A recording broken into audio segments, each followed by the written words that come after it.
Meio-dia Paraná. Oferecimento. CCV Chevrolet. Venha para líder de vendas.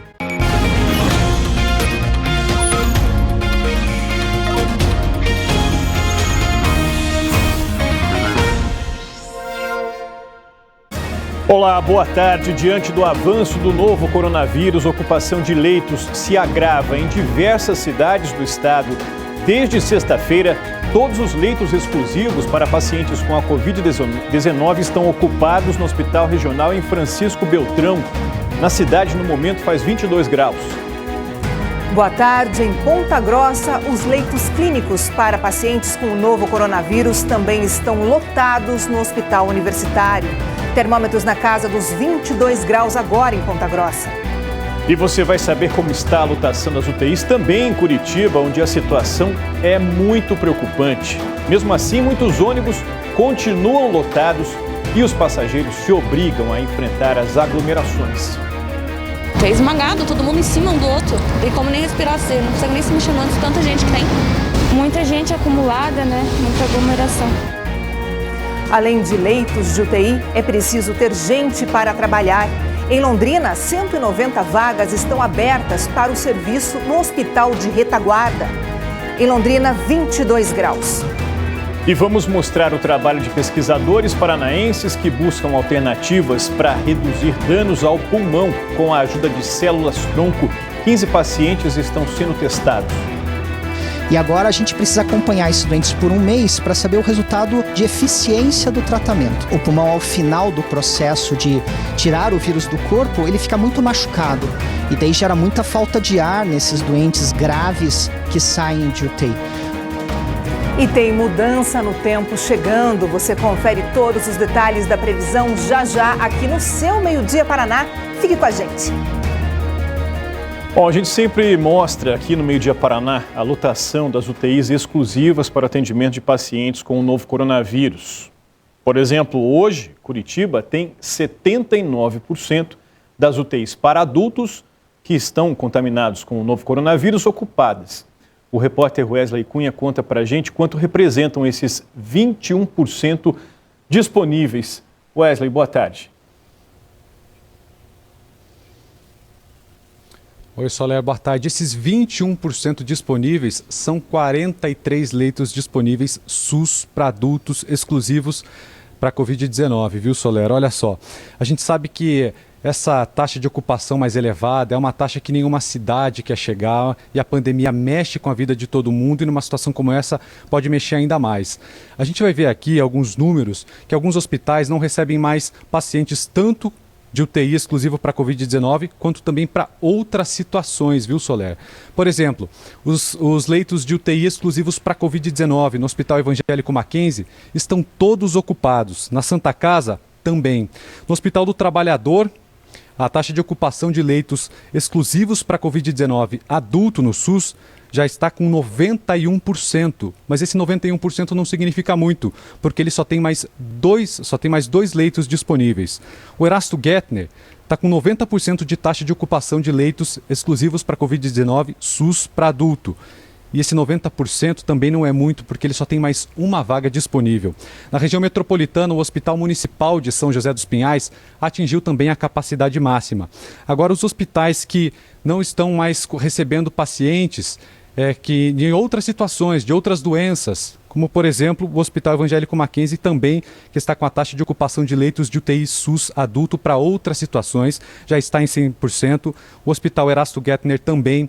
O Hospital do Trabalhador, que é referência em traumas, está com 95% da capacidade para outras situações. E na região metropolitana temos também aí o Hospital Angelina Caron com 100% também da taxa de ocupação de leitos que não inclui exclusivos para a Covid-19, o Hospital São Lucas, em Campo Largo, com 93%, e o Hospital Regional do Litoral, com 100%. Então, são números que acabam chamando bastante atenção nesse momento. A gente sabe que muito foi pedido sobre o distanciamento social para evitar essa situação. Bom, Curitiba já chegou aqui com alguns hospitais, como a gente acabou de ver agora alguns números, alguns hospitais já chegaram à capacidade máxima de leitos exclusivos SUS para Covid-19, exclusivos para adultos.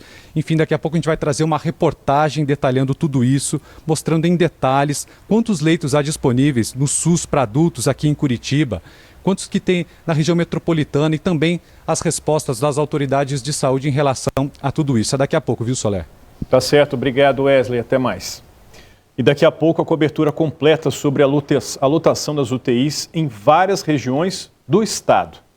Bom, mostramos aí a situação de lotação nas UTIs aqui em Curitiba. Não são apenas as UTIs que estão com lotação aí que preocupa. Os ônibus do transporte coletivo continuam lotados. Muitos ônibus, muitas linhas. Todos os dias, muita gente se aperta para chegar ao trabalho, correndo o risco de pegar a doença. Várias medidas já foram tomadas para tentar diminuir o número de passageiros dentro dos veículos, mas o problema aparece sem solução. É movimento o dia inteiro, mas em alguns horários a circulação de passageiros é maior. É esmagado, todo mundo em cima um do outro. Não tem como nem respirar cedo, não consegue nem se mexer antes de tanta gente que tem. Muita gente acumulada, né? Muita aglomeração. 6h30 da manhã e o terminal do Pinheirinho já tá bombando. Muitos ônibus cheios e gente reclamando. Moço, tem dia que você não dá nem pra sentar no ônibus, tão cheio que tá. Isso mesmo, muito tá lotado esse ônibus. Diminuíram, agora era pequenininho, o ônibus era grande na linha, agora colocaram o ônibus pequeno e tá vindo lotado. Esse ônibus da linha Interbairros 4, ele encostou há pouco tempo aqui. Já tinha muita gente esperando por ele, muita gente embarcou. Um outro ônibus da mesma linha chegou logo atrás, então algumas pessoas esperaram. Mas aí o ônibus que estava aguardando atrás, ele saiu, não sei para onde ele foi, ele saiu vazio. E as pessoas que estavam aguardando ficaram aqui, mas muita gente aí subiu no ônibus. E a gente vê ali que ele está bastante cheio.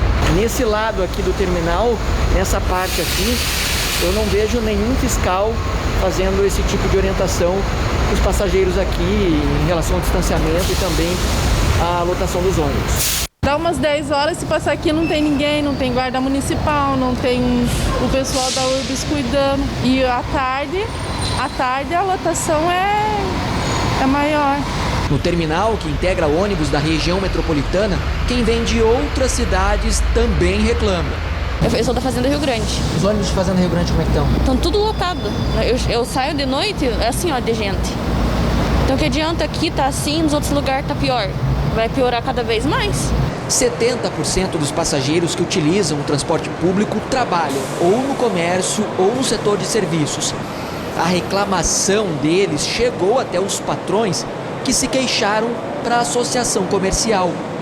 Ontem a ACP pediu providências ao Ministério Público sobre a lotação dos ônibus da capital e região metropolitana. Tenha somente passageiros viajando sentados. A URBS diz que isso não é tão difícil, é fácil. Afinal de contas, se a Comec, que é da grande região metropolitana, trouxer menos passageiros por viagem, não vierem tão superlotados os ônibus, darão vazão e poderão redistribuir esses passageiros na grande Curitiba com mais qualidade. Portanto, é lá na Comec, no transporte público metropolitano, que está a nossa grande preocupação de infectação e aumento do coronavírus em nossa capital. O Ministério Público disse que uma ação judicial já obriga a Prefeitura de Curitiba a fiscalizar melhor o transporte. Já a coordenação da região metropolitana disse que os ônibus circulam com 65% da ocupação.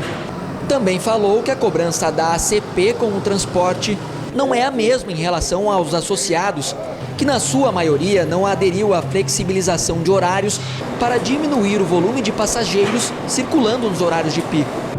A URBS também pediu um escalonamento no horário do comércio. Informou ainda que o número de passageiros circulando é de 35% em relação a antes da pandemia, uma média de 270 mil por dia, e disse que tem adotado medidas de distanciamento e higienização dos terminais. A determinação da URBS é para que os ônibus não partam aqui do terminal com mais de 30% da capacidade. Isso para que ao longo do caminho a lotação não passe dos 50%. Esse controle nos terminais é feito por fiscais da URBS, que não tem nenhum equipamento que ajude na contagem. E entre notas, cobranças e tentativas de soluções dos responsáveis, passageiros que andam de ônibus porque precisam trabalhar só ganharam mesmo foi a companhia do medo nessa rotina. Eu trabalho em área de saúde, em farmácia, né, laboratório, então eu trabalho também, né, cuidando dos doentes. E tenho família, né? Tenho família em casa. Você tem medo de pegar o coronavírus no ônibus? Tenho. Usar máscara, usar o álcool, manter a janela aberta. É uma tentativa, né? Acredito. Mas você não fica tranquila andando? Não, a gente tá exposto ao risco, né? Há semanas temos mostrado essa situação aqui de ônibus que continuam com muita gente dentro, né, pedindo a colaboração das pessoas que pegam os ônibus para evitar este ou aquele horário, mas como atender a esse pedido das autoridades se você tem que chegar no trabalho no horário que muitas vezes não foi alterado, o seu horário de entrada, você se obriga, como disse o Maurício, né, de uma maneira muito clara aí na reportagem, no texto dele, os passageiros ganharam apenas a companhia do medo neste momento, o medo de se contaminar e de levar essa doença, inclusive, para dentro de casa, transmitindo para as famílias. O Ministério Público informou que emitiu, em maio, uma recomendação à Comec para que sejam adotadas medidas para garantir a mobilidade das pessoas de uma forma segura, de modo a evitar a propagação da pandemia. Entre as medidas recomendadas está a adequação dos horários e de itinerários das linhas de ônibus para que não ocorram aglomerações nos terminais e nos veículos. Além disso, a intensificação das ações de fiscalização e o estabelecimento de lotação máxima nos ônibus, que deve limitar-se a 25% e chegar ao máximo de 50%, dependendo do itinerário e tempo de percurso. O Ministério Público do Paraná acompanha o cumprimento dessas medidas recomendadas e nós, aqui também, em nossos telejornais, acompanhamos de perto e vamos continuar cobrando soluções para isso. Idosos estão sendo impedidos de usar o transporte coletivo nos horários de pico, isso em Campo Mourão. A Anelise Camargo conversa conosco ao vivo e tem mais informações sobre o assunto. Oi, Anelise, boa tarde. Oi, Soler, boa tarde para você, boa tarde a todos. Os idosos de Campo Mourão só devem utilizar o transporte público das 10 da manhã às 3 da tarde. A orientação é que eles não andem de ônibus naqueles horários de pico, né, que são os horários de maior movimento. Essa medida foi adotada pela empresa que administra o transporte público em parceria com a Prefeitura de Campo Mourão por conta do aumento no número de casos positivos na cidade. Segundo o secretário municipal de saúde, Campo Mourão tem 232 casos confirmados de coronavírus e 4 pessoas já morreram em decorrência da doença. Então, os idosos, a gente bem sabe, fazem parte do grupo de risco. A orientação é que eles não saiam de casa, mas se precisarem sair de casa, que então seja em um horário de menos movimento e, claro, se precisarem utilizar o transporte público, então que utilizem somente nesse horário determinado pela Prefeitura de Campo Mourão, que é das 10 da manhã às 3 da tarde, um horário que tem menos movimento no transporte público, né, Solera? A gente acabou de mostrar aí a situação em Curitiba, dos ônibus lotados. Então, como os idosos fazem parte aí desse grupo de risco, a orientação é que eles não utilizem os ônibus, ainda mais nesses horários de maior movimento, né? O transporte público já foi apontado, inclusive, por outras cidades em outros países que enfrentaram essa pandemia como um dos focos cruciais de contaminação e que precisa ter uma atenção efetiva, né? Às vezes a gente vê aí medidas sendo tomadas aqui e ali, medidas que têm muitas vezes um impacto parcial, né? Mas é que de fato a gente precisa cobrar essa solução. Obrigado, viu, Anelise? Até mais. Pacientes confirmados com a Covid-19 e que tenham condições de ficar em isolamento em casa, agora vão para um hotel em Foz do Iguaçu. O repórter Cassiano Rolim fala conosco e nos explica como é que vai funcionar esse isolamento. Já tem gente nesse hotel, Cassiano? Boa tarde. Com certeza. Boa tarde, Soler. Boa tarde para você em todo o estado. Vão ter direito a essa hospedagem as pessoas que não conseguem cumprir a quarentena de forma adequada. Quando, por exemplo, a casa é pequena, tem várias pessoas morando nela e apenas um banheiro. Aí como é que faz, né? Então é uma medida para garantir o isolamento e evitar o contágio de outras pessoas. O hotel já começou a receber os pacientes. Ele oferece ao todo 54 quartos com capacidade para 151 pessoas. Além da hospedagem, elas vão receber alimentação e cuidados de saúde. E vão cumprir o isolamento por 14 dias, o período indicado para essa quarentena. A locação do espaço foi feita de forma emergencial pela Prefeitura de Foz do Iguaçu e vai custar R$33 mil por mês, um trabalho que vai ser coordenado pela Secretaria Municipal de Saúde e pela Secretaria Municipal de Assistência Social. Então vamos aos números agora, atualizando o balanço da doença aqui na cidade. Foz do Iguaçu tem 505 casos confirmados de Covid-19 até o momento. E ontem, infelizmente, mais 2 mortes foram registradas. Uma delas, uma mulher de 49 anos que tinha asma e também fibrose cística. E a outra, a de um homem de 62 anos que era hipertenso e diabético. No total, são 8 mortes causadas pelo novo coronavírus aqui em Foz. Soler. Obrigado, Cassiano. E uma manifestação diferente em frente à Assembleia Legislativa e ao Palácio do Governo do Estado chama a atenção pela quantidade de toras de araucária. Quem acompanha a movimentação é o repórter Tiago Ribeiro. Oi, Tiago, boa tarde. Que protesto é esse? Oi, Soler, uma boa tarde para você e para todo mundo que nos acompanha aqui no Meio Dia Paraná.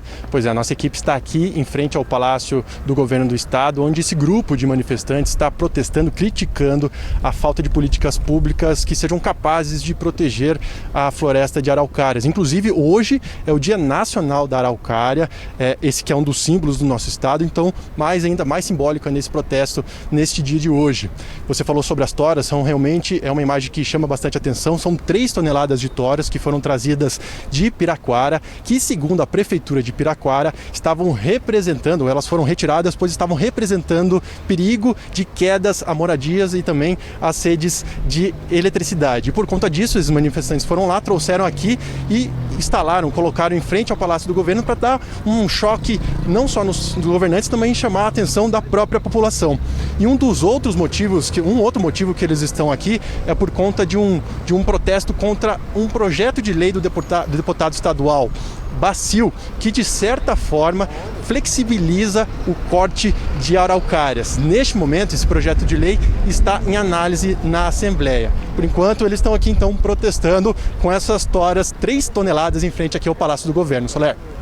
Obrigado, Tiago. De fato, chamar a atenção aí essa movimentação toda no Centro Cívico em Curitiba. Um carro derrubou 2 postes em um acidente flagrado por uma câmera de segurança. Foi ontem à noite em Maringá, na Avenida Carlos Borges, uma das principais vias da zona sul da cidade. O carro seguia em direção à periferia quando o motorista perdeu o controle e bateu em cheio em um poste que quebrou. A queda puxou os fios de eletricidade que derrubaram ainda o poste seguinte, a alguns metros do acidente. O motorista sofreu apenas ferimentos leves. A Copel informou que quase 4.000 casas e comércios da região chegaram a ficar sem energia, que já foi restabelecida. A Polícia Civil prendeu golpistas que se passavam por vendedores de porta em porta. Eles vendiam panelas, roupas de cama e outros utensílios domésticos e enganavam os clientes na hora de pagar pela mercadoria. Depois de 4 meses de investigação, a Polícia Civil foi para as ruas cumprir 10 mandados de prisão temporária e 9 de busca e apreensão. Os alvos eram estelionatários suspeitos de golpes na venda de utensílios domésticos. 7 pessoas foram presas na região de Curitiba. Outras ordens de prisão foram cumpridas em Paranavaí, Perobal, também no noroeste do estado, e no interior de São Paulo. A operação ela trata de fraudes envolvendo a comercialização de produtos domésticos. Panelas, lençóis, cama, mesa e banho, de forma geral. Os policiais apreenderam mais de 15 máquinas de cartão, conjuntos de lençóis, celulares, cartazes com anúncios de utensílios de cozinha, vendidos por até R$3.000 e um carro. As vítimas eram enganadas na hora do pagamento com cartão. Eles passavam um valor módico na máquina de cartão, eles recebiam apenas pela máquina de cartão, não recebiam dinheiro. E quando a vítima se dava conta, horas, dias depois, haviam passado valores exorbitantes. Haviam sempre mais de uma pessoa, então enquanto uma distraía essa pessoa, a outra buscava os produtos e passava na máquina de cartão. Sempre sob o pretexto de que havia problemas com o sinal da máquina, então passavam mais de uma vez. De acordo com a polícia, uma das vítimas dos golpistas comprou um conjunto de roupas de cama por R$50, mas teve descontados do cartão R$12 mil. A operação foi montada depois de dezenas de boletins de ocorrência deste tipo registrados em Curitiba e na região metropolitana da capital. Segundo a polícia, os suspeitos já praticaram este mesmo tipo de golpe nas regiões de Londrina, Maringá, no litoral paranaense e em outros estados. Esta mulher foi uma das vítimas em Curitiba. A oferta de roupa de cama por R$50 acabou dando um prejuízo bem maior que isso. Na primeira vez que eu digitei foi R$2.000 e na segunda foi R$1.500. Ele foi R$3.500 o valor. Ele fez a senhora passar o cartão mais de uma vez? 2 vezes. A primeira foi a de R$2.000, que eu vi lá no extrato que eu tirei, e a segunda foi de R$1.500. A reportagem mostra aí claramente como é importante, né, fazer o boletim de ocorrência. Foi por meio dos boletins registrados que a polícia começou a investigar e aí prendeu essa quadrilha. E a Polícia Civil deflagrou em Guarapuava a Operação Petros na manhã de hoje. 3 pessoas foram presas por tráfico de drogas. Um dos investigados já teve condenação em outra operação conhecida como Bala da Noite. Quem traz os detalhes para a gente é a repórter Camila Simili. Oi, Camila. Boa tarde. Oi, Soler, boa tarde para você e para todos que estão com a gente aqui no meio-dia. A investigação apurou que uma organização criminosa que comercializava cocaína aqui em Guarapuava era liderada por uma pessoa que está presa. Segundo a polícia, o líder dessa quadrilha foi alvo da Operação Bala da Noite em 2016. Depois disso, ele foi preso e permanecia detido aqui na carceragem, onde hoje ele recebeu uma nova prisão, uma nova ordem de prisão por tráfico e associação ao tráfico por novamente ter se envolvido na distribuição da droga. Segundo a Polícia Civil, os crimes teriam acontecido no ano passado. Essa droga, esse tráfico de cocaína, teria acontecido na cidade por pelo menos 3 meses. Mas esse suspeito, que já está preso, teria feito isso antes de ser detido. Portanto, ele não comandava o tráfico de drogas de dentro da cadeia. Além disso, nessa operação, a polícia também cumpriu outros 3 mandados de prisão de pessoas que já estavam em liberdade e também ajudavam na distribuição das drogas. Ainda durante as buscas foram cumpridos 5 mandados de busca e apreensão, apreendidos uma porção aí de maconha e também celulares que serão analisados e vão ajudar durante essas investigações. Os presos vão ser apresentados aqui na cadeia pública de Guarapuava, onde ficam presos preventivamente à disposição da Justiça. Soler. Obrigado, Camila. Camila Simili trazendo informações ao vivo de Guarapuava, e deu para perceber, Ana, que o sol brilha forte lá em Guarapuava, assim como aqui na nossa região também. Olhando aqui para o nosso janelão aqui, a gente vê o céu azul. Vai durar muitos dias isso? Acho que não, hein? Acho que não, hein? É bem isso. A gente já tem uma frente fria pronta para mudar o tempo e ela vem trazendo bastante chuva na sequência frio. Hoje essa frente fria, ela está lá no extremo sul, começando a influenciar o tempo no Rio Grande do Sul. Por isso, para nós, a previsão ainda é de sol em todas as regiões e temperaturas altas durante a tarde. Um contraste com o friozinho que fez de manhã em grande parte do Paraná, especialmente centro-sul e leste do estado. Aí a gente tem uma condição que vale para hoje, que é essa sensação de abafamento no estado. Por quê? Quando a frente fria começa a se aproximar, ela encontra o ar aquecido. E isso gera essa sensação de abafamento, alguns ventos também antes da frente fria mudar de vez o tempo.